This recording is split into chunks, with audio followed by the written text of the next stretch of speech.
हे बघ, आज मॅच आपल्याला मॅच दोघांनाच कव्हर करायची आहे पूर्ण. मी बरोबर मारतोय ना, फक्त आउट नको होऊस. आपली पार्टनरशिप मोठी व्हायला पाहिजे. तू मार रे बिंदास, मी ना आउट होत आता.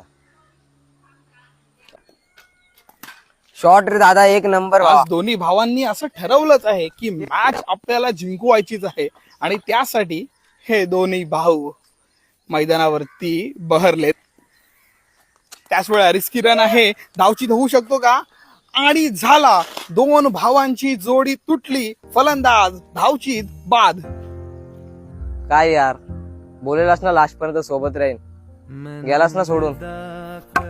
फलंदाज बाद झाला. खूप लवकर बाद. लवकर गेलास रे. अर्ध्यावरती डाव मोडला. अधुरी एक कहाणी. संपूर्ण अर्नाळा, विरार आणि क्रिकेट प्रेमींसाठी दुःखद घटना. जयेश घरात यांचं दुःखद निधन.